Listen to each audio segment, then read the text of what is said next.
Welcome to Smita Thackeray academy. आज के session में हम देखने वाले illustration number 5 of chapter 1 introduction to partnership and partnership final account, page number 34।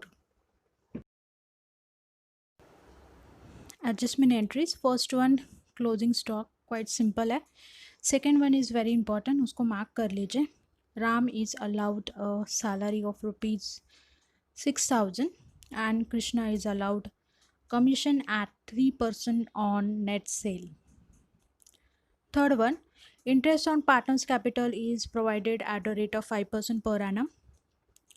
Fourth one, again it's a simple, provide depreciation on plant and machinery 5%. Fifth one थोड़ा सा अलग है, उसको मार्क करके लीजिए। ₹3,000 from our customer is not recoverable, यानी ये bad debts है। And sixth one is again simple one, prepaid insurance ₹500. Apart from this, there is one hidden entry also. We are going to see each and every entry in detail. Take the screenshot of the whole the problem.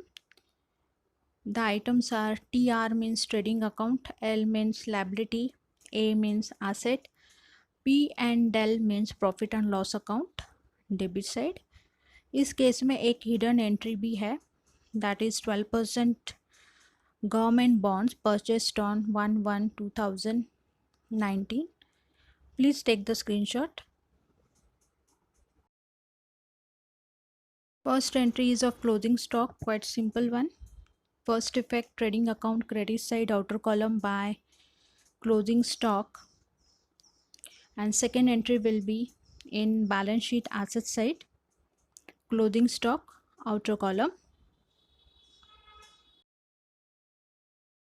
The adjustment entry, Ram is allowed a salary of ₹6,000.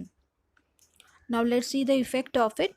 Profit and loss account के debit में आएगा पहला effect to Ram salary 6,000, क्योंकि ये company के तरफ से अगर देखा जाए तो it's a expense, so it will be debited.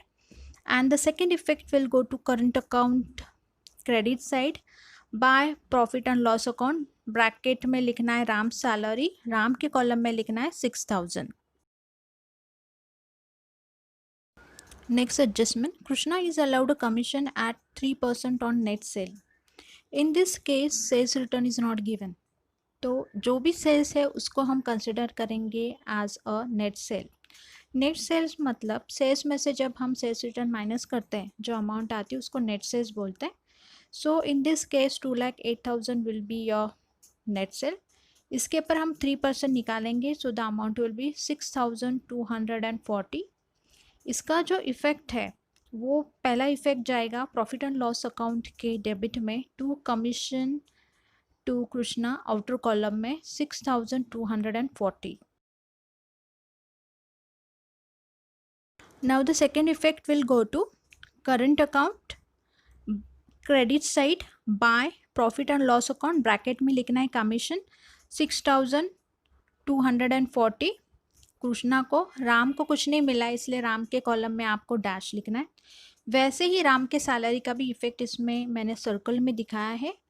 Current account के क्रेडिट साइड में by profit and loss account, bracket में लिखा है राम सैलरी. राम के कॉलम में देना है 6,000 और कृष्णा के कॉलम में कुछ नहीं आएगा, वहाँ पे आएगा dash. Third adjustment, interest on partners capital is to be provided at the rate of 5% per annum. अभी ट्रायल बैलेंस में कैपिटल दिया है राम का 1,60,000 और कृष्णा का दिया है 80,000. इन दोनों के ऊपर हम 5% निकालेंगे.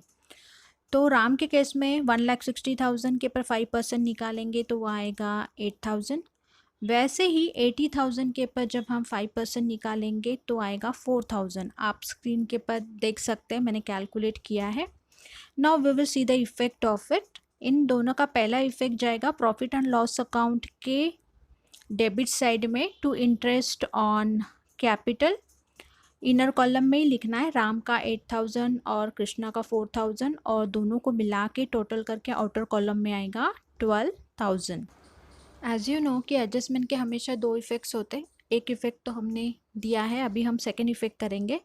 इन this case current account is given, capital directly balance sheet को दिखेगा और बाकी की सभी एडजस्टमेंट जो है वो हम करंट अकाउंट में करेंगे। तो करंट अकाउंट के क्रेडिट में आके आपको लिखना है by profit and loss account और ब्रैकेट में लिखना है इंटरेस्ट ऑन कैपिटल। राम के कॉलम में राम की अमाउंट देनी है 8000 और कृष्णा के अमाउंट देनी है that is 4000। This is the second effect and this is quite important entry, आप इसको मार्क करके लीजिए and practice a lot of this adjustment is concerned. Fourth adjustment entry, provide depreciation on plant and machinery at the rate of 5%. Very common and simple entry हर question में होती है। Trial balance में plant and machinery की कीमत दी है 63,000, that will go to balance sheet asset side inner column. उसके नीचे आपको लिखना है लेस डेप्रिसिएशन, 5% निकालना है 63,000 के ऊपर, दैट कम्स टू 3,150 माइनस करके बाहर के कॉलम में आएगा 59,850 and second effect will go to profit and loss account debit side to depreciation on plant and machinery outer column 3,150. Fifth adjustment, rupees 3,000 from our customer is not recoverable. ये bad dates है। पहला effect जाएगा balance sheet के asset side में। Trial balance में sundry debtors की amount दी है 1,73,500, इसको आपको इनर कॉलम में लिखना है। इसमें से लेस बैड डेट्स करना है दैट इज 3,000, माइनस करने के बाद आउटर कॉलम में फिगर आएगी 1,70,500। This is the first effect. अभी हम देखते हैं सेकेंड इफेक्ट। ट्रायल बैलेंस में बैड डेट्स दिया हुआ है 500, इसको हम लिखेंगे प्रॉफिट एंड लॉस अकाउंट के डेबिट में 2 बैड डेज ब्रैकेट में old. Please remember, trial balance में जो भी बैड डेट्स या आरडीडी दिए होते हैं उन्हें ओल्ड करके लिखना है। तो ऑलरेडी 500 का दिया हुआ है और ये अभी नया जनरेट हुआ है that is the 3,000। So again it is going to get added to RDD, bracket में डालना है न्यू 3,000, ऐसे करके नीचे टोटल आएगी 3,500। ओके, उसके बाद इसमें से हम लेस करने वाले हैं आरडीडी ओल्ड, क्योंकि वो ट्रायल बैलेंस के क्रेडिट साइड में दिया हुआ है। ट्रायल बैलेंस में जो भी बैड डेट्स या आरडीडी दिए होते हैं उन्हें ओल्ड कहना है। सो ओल्ड दैट इज 1,000, तो आउटर कॉलम में फिगर आएगा 2,500, इसको मार्क करके लीजिए। It's a quite important one.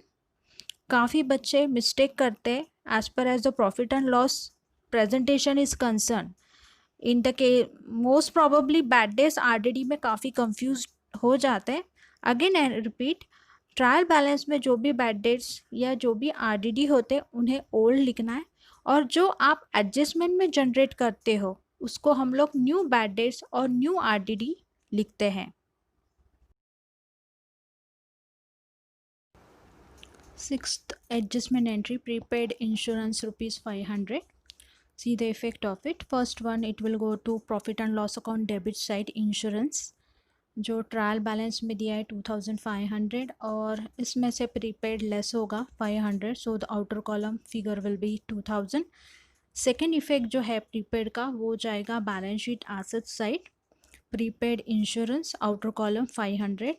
Please remember, balance sheet में टू और बाय नहीं लिखना है, it's not an account, it's a statement.